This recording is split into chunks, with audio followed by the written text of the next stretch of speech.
Assalamualaikum warahmatullahi wabarakatuh. Perkenalkan, nama saya Anissa dengan NPM A1B024062. Di sini saya akan mempresentasikan sebuah artikel dengan judul Was Postwar Suburbanization White Flight Evidence from the Black Migration. Oke, di slide pertama ada dua poin, yaitu yang pertama, migrasi kulit hitam dan perpindahan kulit putih. Kemudian yang kedua, studi hubungan ras dan suburbanisasi pasca perang. Setelah Perang Dunia Kedua, jutaan orang kulit hitam pindah dari daerah pedesaan di selatan Amerika Serikat ke kota-kota industri di wilayah utara dan barat. Migrasi besar-besaran ini disebut The Great Migration. Namun, bersamaan dengan itu, banyak penduduk kulit putih meninggalkan pusat kota dan pindah ke daerah pinggiran atau suburbia. Fenomena inilah yang kemudian dikenal sebagai white flight, perpindahan penduduk kulit putih dari kota ke pinggiran. Leah Flatbaustein meneliti apakah pertumbuhan penduduk kulit hitam di kota benar-benar menjadi penyebab utama dari meningkatnya jumlah penduduk kulit putih di pinggiran kota. Penelitian ini penting karena menjelaskan bagaimana dinamika rasial bisa memengaruhi bentuk dan struktur kota-kota Amerika setelah perang. Kemudian di slide kedua ada latar belakang. Antara tahun 1940 sampai 1970, sekitar 4 juta orang kulit hitam meninggalkan wilayah selatan untuk mencari pekerjaan di sektor industri di wilayah utara dan barat. Mereka tertarik oleh peluang kerja dan kondisi ekonomi yang lebih baik. Sementara itu, warga kulit putih mulai meninggalkan kota dan menetap di wilayah pinggiran yang baru berkembang.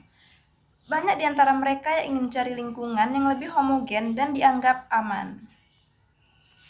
Kedua arus migrasi ini, masuknya kulit hitam ke kota dan keluarnya kulit putih ke pinggiran, menciptakan pola pemisahan wilayah berdasarkan ras. Kulit hitam banyak tinggal di pusat kota, sedangkan kulit putih terkonsentrasi di daerah suburban. Karena layanan publik di Amerika Serikat dibiayai secara lokal, pemisahan ini menimbulkan ketimpangan. Sekolah dan fasilitas publik di wilayah kulit putih biasanya jauh lebih baik daripada di pusat kota yang dipenuhi penduduk kulit hitam. Di slide ketiga ada tujuan dan metode. Tujuan utama penelitian Boston adalah mencari tahu apakah perpindahan penduduk kulit putih ke pinggiran benar-benar disebabkan oleh masuknya penduduk kulit hitam ke kota, bukan karena faktor lain seperti kenaikan harga rumah atau peluang ekonomi. Penelitian ini menggunakan data dari 68 kota besar di wilayah utara dan barat Amerika Serikat selama 3 dekade, dari tahun 1940 sampai 1970. Wilayah selatan tidak diteliti karena di sana pergerakan penduduk kulit hitam lebih bersifat lokal, bukan lintas wilayah.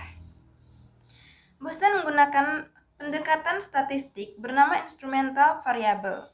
Ia memprediksi arus migrasi kulit hitam berdasarkan kondisi ekonomi pertanian di selatan, seperti mekanisasi pertanian kapas yang mendorong banyak tenaga kerja hitam pindah ke utara. Dengan cara ini, dia bisa mengisolasi pengaruh migrasi kulit hitam terhadap perilaku penduduk kulit putih. Selanjutnya, slide keempat ada hasil penelitian. Hasilnya menunjukkan bahwa setiap kali jumlah penduduk kulit hitam di suatu kota meningkat, jumlah penduduk kulit putih di pinggiran kota juga meningkat secara signifikan. Artinya, semakin beragam secara ras, semakin cepat warga kulit putih meninggalkan kota. Boston menemukan bahwa perpindahan ini tidak disebabkan oleh naiknya harga rumah di kota. Sebaliknya, banyak penduduk kulit putih pindah karena preferensi sosial. Mereka ingin tinggal di lingkungan dengan sesama kulit putih dan menghindari perubahan sosial di kota. Fenomena ini paling kuat terjadi di wilayah timur laut dan Midwest, seperti Detroit, Chicago, dan Cleveland. Sementara di wilayah barat seperti Los Angeles, efeknya lebih lemah karena struktur kota di sana lebih luas dan tidak sepadat kota-kota timur. Kerusuhan rasial di banyak kota pada 1960-an memperparah situasi. Kota-kota yang mengalami perubahan besar mengalami tingkat perpindahan kulit putih ke pinggiran yang lebih tinggi setelahnya. Yang terakhir yaitu kesimpulan. Boston memperkirakan bahwa sekitar 20% dari pertumbuhan wilayah pinggiran kota pada 1940 sampai 1970 dapat dijelaskan oleh fenomena white flight akibat migrasi kulit hitam ke kota. Hasil penelitian menunjukkan bahwa motivasi sosial dan rasial jauh lebih kuat dibanding alasan ekonomi. Banyak penduduk kulit putih pindah karena tidak nyaman dengan meningkatnya keragaman rasial di lingkungannya. Fenomena ini meninggalkan warisan jangka panjang bagi kota-kota Amerika. Hingga kini, banyak wilayah perkotaan masih menunjukkan pemisahan rasial yang jelas antara pusat kota dan pinggiran. Studi Boston membantu memahami bagaimana sejarah migrasi dan diskriminasi membentuk struktur sosial dan ekonomi kota di masa kini. Oke, itulah presentasi dari saya. Saya akhiri. Wassalamualaikum warahmatullahi wabarakatuh.